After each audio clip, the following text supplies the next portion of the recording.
Months ago, this half-acre piece of land in Nakasongola district was heavily forested, covered with so many tree species that have stood here for years. But this is no more.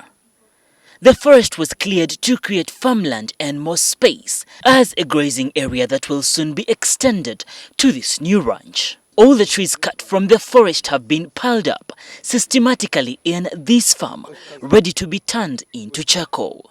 Mzee Fred Kakulamusya appears oblivious of the effects of his activities to the environment. All that is bothering him now is the fatigue from 3 months of hard work. It's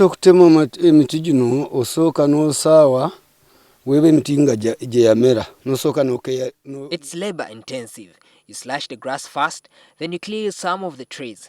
You then burn the dry grass and the bad trees before carrying all the trees to this point. However, the old man says he cuts the trees sparingly because he does not want to clear his future source of trees since he will need more. The tree cutting in this area was authorized by the farm owner, Mr. Ntambire, who is worried that he will have to spend more money in future. He argues that the trees keep coming up on his farmland, which interferes with the movement of his cattle. Ntambire also says the trees are affecting the growth of grass on his ranch. After this first clearing, then there is a second clearing of this. This one just come out very speedy and in a very big in a big number. So we have a kakamba. We have even kayuchi, which is called kamara. Lanta kama, yeah. So that one, we have a problem with those ones. Those weeds are terrible. So after these ones which have cleared, we give them trees to pay them. Then after they have gone, now we have to inject in more money to uproot this kakamba thing. Ntambire believes he has to clear his farm so that his animals do not disappear in the thickets when grazing. A large percentage of the trees are viewed as weeds on these ranches, and the farmers are resorting to tree cutting, but ideally, they say chemical weed control would be the best, but they don't have the money to buy it.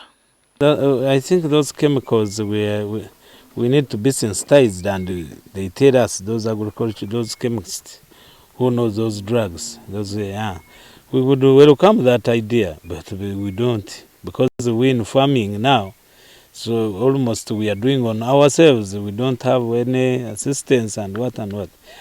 Yeah. After the trees are cut, they are burnt to generate charcoal.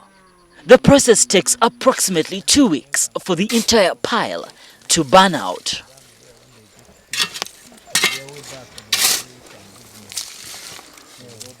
The charcoal is retrieved and packaged before it's taken for sale in the city.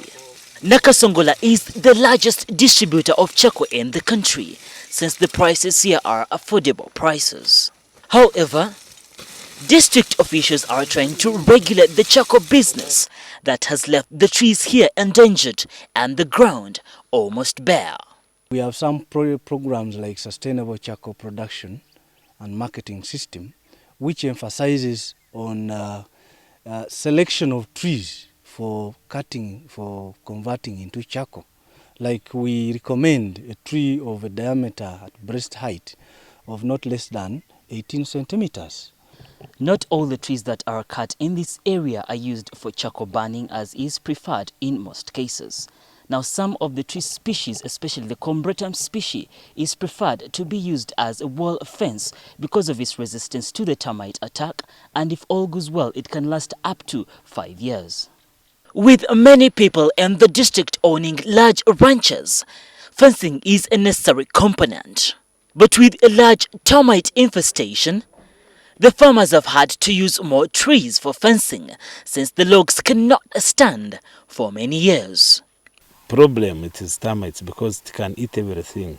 Even these trees which we are planting, which we are trying to plant, they are just cleared by termites. Even grass itself, more especially in droughts. And this, in the end, even impacts on their land. That as they want grass to germinate, still, when you clear all the trees, the land will actually be degraded in a way that erosion will come in and you will not have grass again. Lack of proper farming knowledge, coupled with a desperate demand for wood fuel and a readily available constant supply of trees, has intensified the rate of deforestation in Nakasongola district. Studies show that 40% of Uganda's forest cover will be lost by 2021 if tree cutting is not controlled. According to the Rainforest Country Report for Uganda, the country loses an average of 86,500 hectares of forest cover per year. Indiscriminate tree cutting without a clear reforestation plan has caused damage to the habitat, loss of biodiversity, and aridity. Disregard or ignorance of intrinsic forest value, lax forest management, and deficient environmental laws are some of the factors blamed for the ever-increasing rate of deforestation in the country. Kadoda, NTV, Eco Talk.